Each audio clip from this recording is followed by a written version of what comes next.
Hello, everybody. Welcome to the Vegan Stew, hosted by Virtual Veg Fest and Triangle Veg Fest. We first want to just give a thank you to Sears Foods, who is our sponsor for the Vegan Stew this month. So thank you so much for your generosity. And to enter our contest to win cool prizes by uploading a creative photo of our sponsors, and you can win 7 prize packages, which are from Fabulous, VegKey, TerraSeed, Hoda Foods, Rebel Cheese, Cinnaholic, and Bernie Wild. And so as you can see today, we're going to be just the two of us. The rest of the stew crew have other things that they're doing. And so Ellen and I said, we'll go on and just talk about whatever. whatever comes to mind. We were going to do our topic. We'll give you a preview. Our topic was going to be about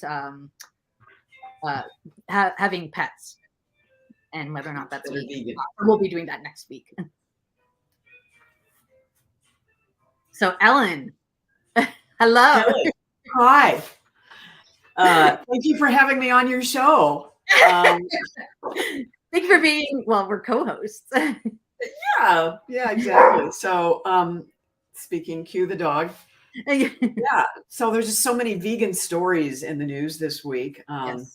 I mean, we always hear news stories and think, is there a vegan spin to this? And Prince Charles is now the king, and there's some scuttlebutt that he's maybe a closet vegan because he has been talking about we need to dump factory farming and take care of the planet. So what do you think? Is it just a rumor, or do we have hope? I absolutely do not have hope. That's not to say that he's not, practicing better ethical food choices, because I do know that he is someone who is more outspoken about climate change. And I did read that that is still going to remain a focus for him. So that's encouraging. But just given the history of the royals, I don't really have any hope that, that would be amazing if we had a vegan king. Right. Yeah. Well, he's my country's king. Yeah, it's kind of like our hope for a vegan mayor. On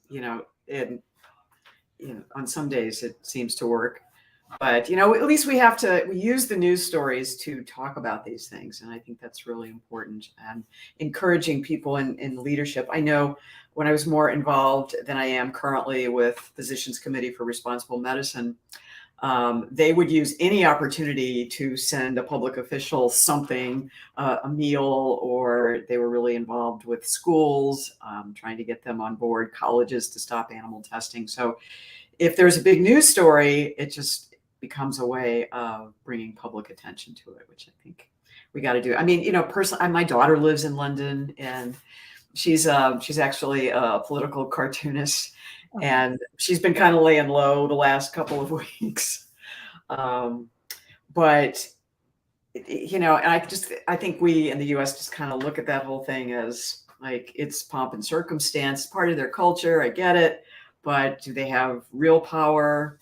Yeah, the power of public opinion, I think, is about as much as it gets. Definitely. And just with the news, about their waning popularity, I know there was a poll in Canada about how Canadians feel about the monarchy under the rule of Charles, and whether we would still support them, and Canada's very conflicted. It's half and half do not want the monarchy, if he is to be the ruler, right? So it is in their best interest to sort of evolve their behaviors and get with the times, because I think that's what people want, and why people are talking about the monarchy and everything that they did, very justifiably so, the horrendous stuff that they have done in the past. So if they are to continue, or if they are to have any relevance in the future, he's going to have to adapt. So that's great that he's going to be talking, about the climate and I Right. hope he talks about food. And it's really And too if bad not, a that bunch of good Gary reporters should Megan. be yelling it in his face. What about the food? And Deb, thank you. Agree for it, if the role being played by animal agriculture in the climate catastrophe, it sure would be nice. So, yeah, the more voice we can give to it. And by the way, even though I'm not an admin here, I figured out how to put Deb's comment up there. And now we take it away. Ooh! I just learned that too. All right, Kelly, what's been up with you this week? What's new and exciting, vegan wise? What's new and exciting? So my family, my son, my vegan son, and my husband and I are embarking on a I don't know if anyone that knows what a TTRPG is, but it's tabletop role playing games. So for those of you, Ellen, I'm sure you know Dungeons and Dragons, which is what we're doing. So we, have played Dungeons and Dragons. I played as a teenager. My husband did. We raised our son to play it, and we came up with the concept of like, what if we played Dungeons and Dragons with a vegan twist, where it's non-violent, it has like, like animal rescue tactics, and a vegan message infused into it. And so we're building a module that has that. And so we've been posting around on non-vegan Dungeons and Dragons pages to let people know about it and just to get people's feedback, right? Because pacifist characters and like non-violent characters have like, that isn't a new thing, but the sort of a vegan story is like, very much, not something that's a normal part of that world. Right. And people really have very strong views about it. So we've been getting a ton of engagement, which is really great. It's exactly what we wanted, yeah. So we're just continuing to get that out there. It's kind of like what's going on with the controversy with the Lord of the Rings of Power, about Right. and Ariel, and about changing. Like, everyone is so stuck on like this purity of a movie, a show, a book, a game, It's got to right? stay that way forever and a And we're like, day. this is fantasy. Like this, it's not like it's even history. It's fantasy. Right. We can make it out whatever we want, right? Like Totally. you can believe in Right. something that's dragons, but hey, if someone ate plants back then, that just blows your mind. Of course they So did. yeah, so it's been really great. My Yeah. we've been searching like uh, scenes from TV shows and movies where there's like non-violent, like conflict that talks about like a non-violent solution, and creating like little clips to play. And it's been a lot of fun to just Well, see people's reactions. So Sean just says, as a longtime RPGer and a longtime vegan, this is super exciting in my honest opinion. So glad you and your crew are doing this. Thank you so much, Sean. Yeah, it's gonna be a lot of fun, because people just think that like, if there's nothing violent going on, that it's going to be boring. And we're like, this is going to be so much more fun, because your initial instinct is to just hack and slash and kill. It's sort of the point of the game, right? And right. we're like, you got to think strategically, because you want to get out of a situation without resorting to violence. So that requires like, a whole other, like, in my opinion, a more fun game. Yeah, and it's a different mindset, and you're challenging people to do that. But the coolest thing about what you're doing is playing in the mainstream. And we as vegans sometimes like to stay in our comfort zone and go to our meetups, and that is all fun. Going to the vegan restaurants with our friends. But when we jump out of our comfort zone and really try and take on a challenge like that, sometimes you set yourself up for getting daggers.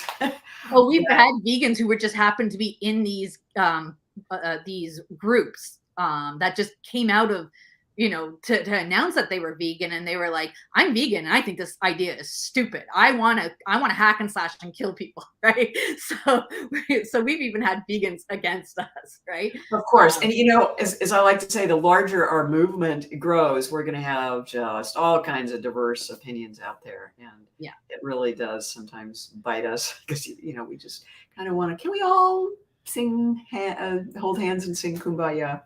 But it doesn't necessarily go that easily. Well, again, congratulations. That's awesome. Thanks. Yeah, because we're trying to normalize, like, beyond just like food, we're trying to normalize veganism into the way that we live our lives. That's clothing, Right. that's, our products, and that is entertainment, right? And so, I mean, Unchained TV, Jane Velez Mitchell does this amazingly with Unchained TV, so, we're just expanding that. Yeah, absolutely. Yeah, however you can do it. For me, my jumping in the mainstream is, thank you, Deb. Appreciate that. Yes, we do have to jump outside. So a few months ago, before the National Senior Games, this company called Get Set Up contacted me and said, I heard you on a podcast. So all of you vegans out there, get on podcasts because you never know where it's going to take you. And so this woman says, how would you like it if our organization sponsored you at the National Senior Games? And I go, what's Get Set Up and what is this going to look like? So this is the largest online free platform for seniors, people over 50 is the way they define it, of classes. And people like me now have stepped up to the plate. I'm actually getting paid for it. It's just insane to teach whatever classes I want to teach. So because of my background, I did really well at the National Senior Games, and they paid for my registration, my hotel, and my vegan food at amazing vegan restaurants in Fort Lauderdale. And I placed in 3 events out of all 7 that I actually entered and competed in, which nobody in my age group, 70 to 74, we'll just throw that out there, did. So like now there's all this feeding frenzy about like, who are you? And tell us how you do what you do. So I'm teaching this morning. At 9 a.m. I taught a stretch class, and last night I taught chair aerobics. I mean, some things that I'm not. I actually got hired by LA Fitness to be an aerobics instructor in the last few months. And today, actually, they just hired me to be a personal trainer. I got my recertification. I'd let it slide with COVID and then just decided I would reactivate it. And it's now like, yeah, we want you. We want you to share in, with all these people who just need this information because their health is so poor. And it really was on the downslide with COVID. And the guy who hired me, he says, I've got my mother coming in here. She's 79. She comes in twice a week. Do you think you could work with her another couple days of the week? And it's like, yeah, sure. You just leave yourself open to these possibilities and figuring out any way to kind of wiggle into the mainstream. So, yeah, and I think I think the health part is a great way, sort of like where I think we'll make a lot of inroads with climate. I think that health aspect as well. I think that's why the Game Changers is like one of the documentaries that's out there that's very palpable for people, right? Because it's not like challenging really your morals ethically, like when you're seeing slaughter or whatever, you wouldn't right? want to do that. Your health, not for another hour anyway. Yeah, but like people are like more people in sports are like speaking up about their diet and what is sustaining them and giving them longevity. And so we're seeing so many more athletes eating plant-based diets or nearly plant-based or, but even talking about it. I mean, even with the whole, that tennis thing, like there was all these memes about, I can't remember their names, those 2 tennis players saying like vegan versus vegan, the Williams sisters. but that doesn't even matter, right? Like they openly spoke about eating primarily plant-based diets and just having that discussion. Absolutely. Is good enough, right? Absolutely. Well, the guy today, this 20-something who hired me, he said, he said, I used to run, but my knees, in his 20s. And he said, but I have all these vegan friends who are athletes and these bodybuilders. He's just going off about the bodybuilders. And he said, and now he says, you're really making me want to try this. And that's the way we get into their psyche and just kind of like, what if I tried this? What's the worst that could happen? I might like it, and I might feel better. Exactly. Exactly. Deb, thanks so much for your comment. We're trying. Trying to walk the talk. I mean, Yeah. yeah. And the real message here is everybody has something that they're passionate about, and you can find a way to veganize it. Just like we veganized everything in food, we can veganize our passions as well, or find a way to look at the vegan angle to it, just like with Prince Charles. You know, there's got to be a way. Yeah, and I do that. Like I call myself a food activist, right? You know, because I have a small catering company, and you know, but I always infuse messages, you know, into onto my platform, right? You know, and you know, I've done like catering for non-vegan environmental groups, you know, and like other groups, right? You know, and or vegans have like ordered food from me like for their office, like they are the person who does Friday lunches, and they're like, my office is getting all vegan this Friday, right? You know, so you know, again, just these little things, you know, make such a difference. Absolutely. And just, never underestimate your impact and what it is you're doing and who you're touching.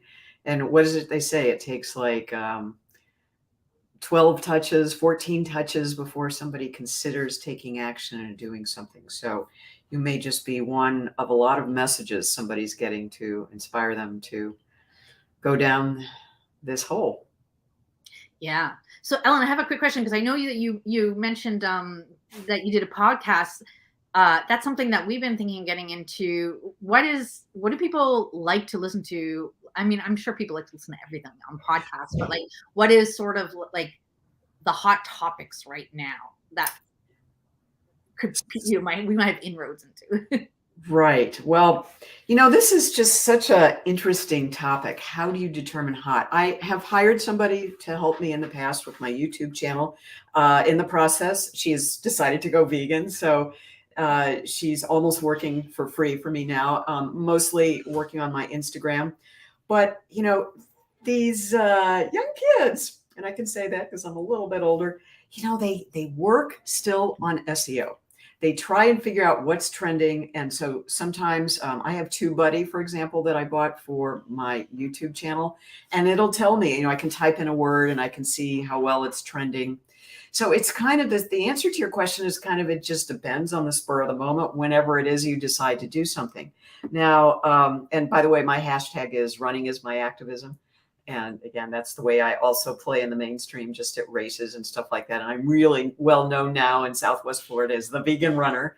So, but in terms of what's trending, I'm a realtor. So we had this conversation for a while about, do I want to do real estate videos? And the answer was really, no. I mean, I can, because I have, but I want to do stuff about veganism because I have kind of a unique niche in the market. There aren't too many folks who have been a vegan and a runner for 41 years and look like this and are still running. So, there's all those things that we tag onto it. So for younger kids who are looking, like she had me do a video on things I know at 70 that I wish I hadn't done at 20. And it got like 5,000 views in the first couple of days. And I don't know, I think she had little gremlins who were working for her. Can you hear me okay? Yeah. Okay. If I get drowned out, I can always go on the headphones. Yeah. So much for the babysitter, right? Anyway, so she does just a lot of research in that area, and no matter what the topic is. So let me just go close the slide. Sure.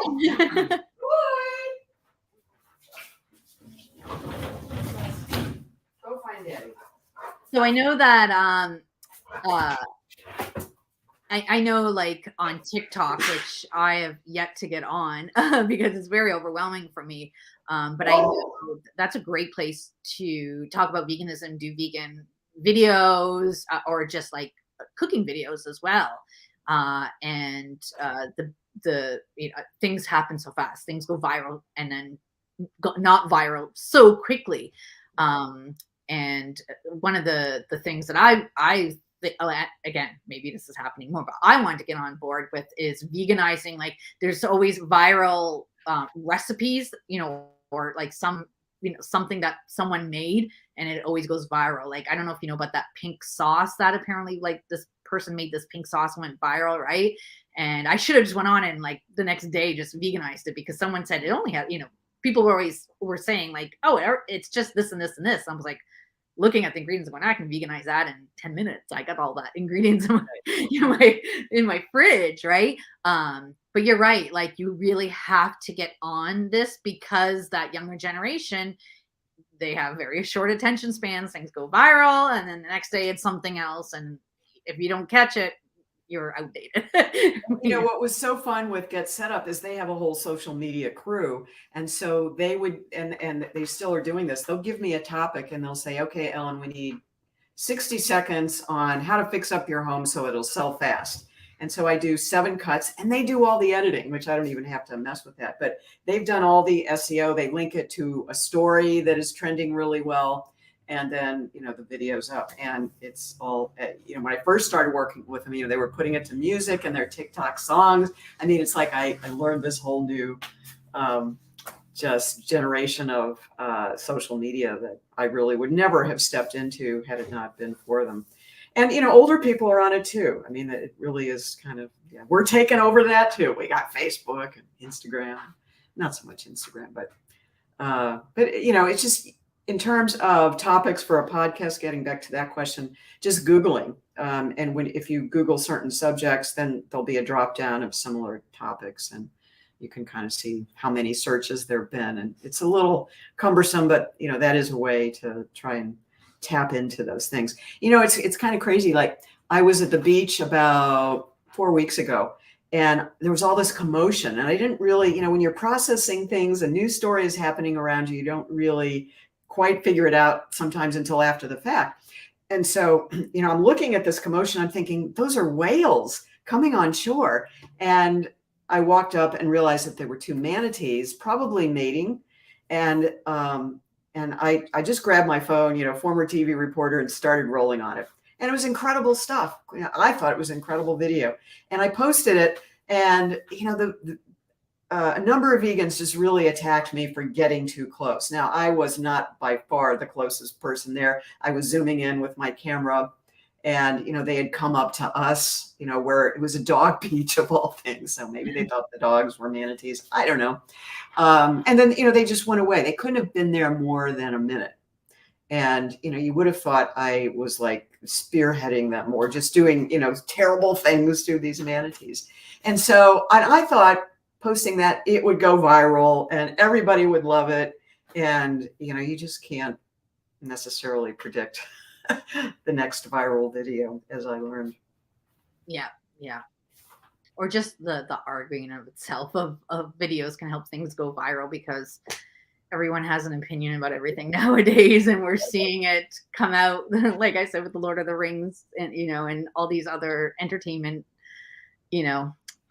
where we're trying to show diversity and it's really bothering a lot of people, sadly, right? So I see that Deb said I'm trying to figure out TikTok and Discord. Discord is so I am on Discord. I talk to my son's in university just in the next city over from me. I'm in Toronto, but so we've been talking on Discord even when he lived here with us during COVID. he was in the basement. I would Discord him down and tell him to come up and eat. But I've been on Discord private conversations and we were asking like how do you use Discord? We don't understand how to use it from a group,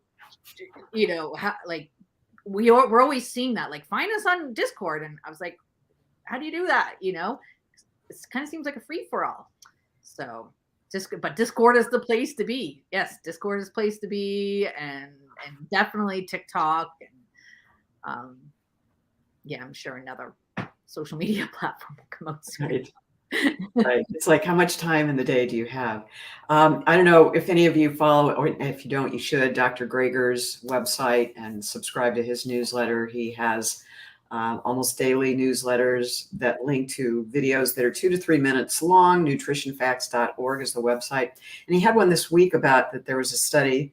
His whole tagline is, I do all the research on studies so you don't have to, and track the nutrition studies in particular. But he sometimes goes beyond that. And this one was about how walking in the wood, they did a study comparing people who are walking in the woods versus people who are walking in cities. And those who walk in the woods have longer telomeres, that's our body's way of fighting off immune system issues. And, it means we have a healthier immune system the longer the telomeres are. And I just thought that was really, really interesting that, we are so disconnected from our planet. And even though I usually walk our dog every morning, this morning I made a point of going off the path into the grass and under the trees to really smell and be present.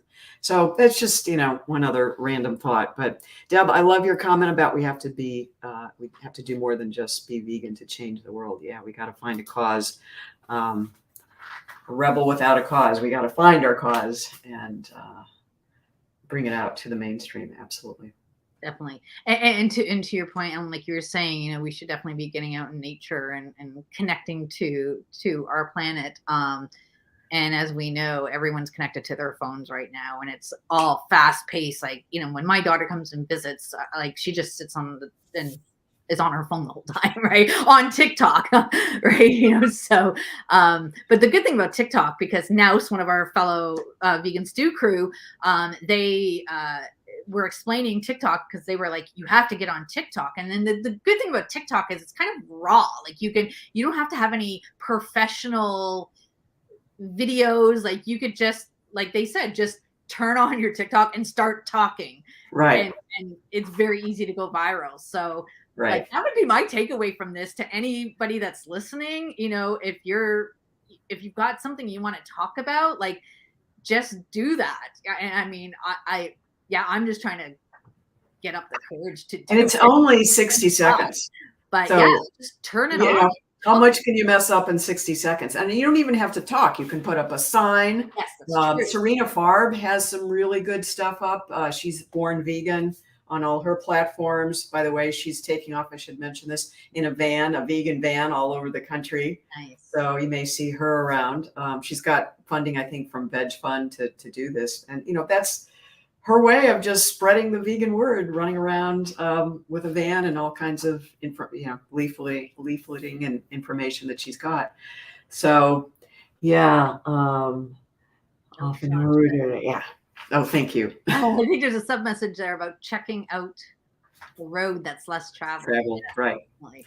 Right. And I always say, you can't call yourself an environmentalist until you're actually out there observing what animals need from us, which is mostly nothing and mostly to be left alone.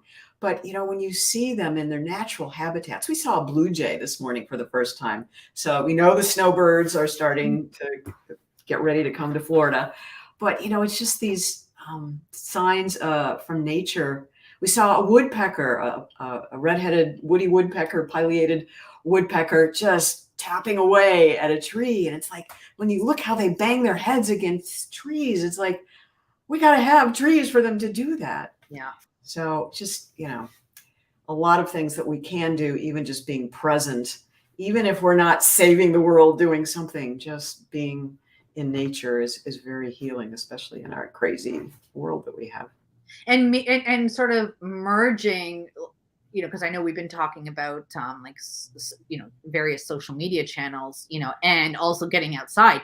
You can merge that, go outside and then go live while you're outside and share that passion with people, because we might not be talking about veganism, but if they know you to be a vegan and you're talking about something that they're interested in, you're creating a mutual interest in whatever that topic is. And we're normalizing vegans, right? Because people have this weird misconception of what vegans are, right? So when I see vegans doing the stuff that you like to do, then it's like, oh, okay, vegans aren't weird or whatever, right.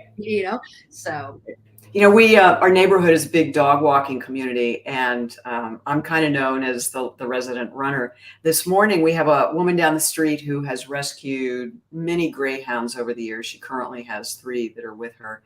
And so this morning I said, "Do you think one of them would want to run with me?" And she says, "Oh, you can try, but it's gonna, she's gonna take off." And I said, "Well, what if I hold her on a short lead? Do you think she might stay with me?" And she said, "Yeah, give it a try. She'd probably like it." And sure enough, we ran a half mile together. And so, now I'm getting known in the neighborhood as the vegan greyhound runner. So, you just never know how you're going to connect with people. And, doing it in a kind, compassionate way really does go such a long way and breaking that ice. And we've certainly had our conversations, the same woman, about how, I need my mate. And and then she's complaining about her aches and pains. And it's like, sometimes you have to bite your tongue, but other times you don't. You just let it rip and oh well. Yeah, like that's what we do. Like I was saying, I do catering, and I prefer to cater to non-vegan people than vegan. I mean, I love my vegan community, but because yeah, you can have those conversations. So, but we would do activism, like we would just show up to like there was like film festivals, climate film festivals, and we would just show up, and they were like nonprofits. They didn't have a big budget, so they wouldn't have any food there. If it was, it'd be like chips and some juice. So we would just show up with some vegan food, and I mean, people love food. They don't care if it's vegan, right? But it opens that conversation that otherwise would not have been there, because it's not a vegan organization, but it's food, so it's not as threatening, and most people who are part of environmental organizations do know about food and what it's the impact it has on the environment, right? So yeah, so it's a great entry point to, like you said, to have a possibly a bigger discussion when you're connecting on a different level. Yeah, That's less threatening to them. well, Kelly, I need to scoot, but if you want to keep talking, knock yourself out. I know we're trying to the stew crew is stewing in their various areas. Yes. So we'll be back in full swing next week for sure. Yeah, we wanted to make sure there was a live program today, so really appreciate you, Ellen, for coming on with me. Oh, absolutely, my pleasure. A lot of fun always. Just you never know where we're gonna go. Exactly. So we'll be back next week with most of the stew, and like I said, we're going to be talking about companion animals and your thoughts on whether we should have companion animals at all. So I know that's a very heated discussion in the vegan community. So it's, and I'm sure it will be with us too. I'm sure we're all going to have very different opinions about it. So I'm looking forward to it. So Yeah, everyone, please join us in hosting. And in the meantime, God save the king. Yeah. Yes. Thanks, Deb, for joining us, and Sean and everyone else that's been watching. We'll see you all next week. Thank you. Take care, everyone. Bye-bye. Bye.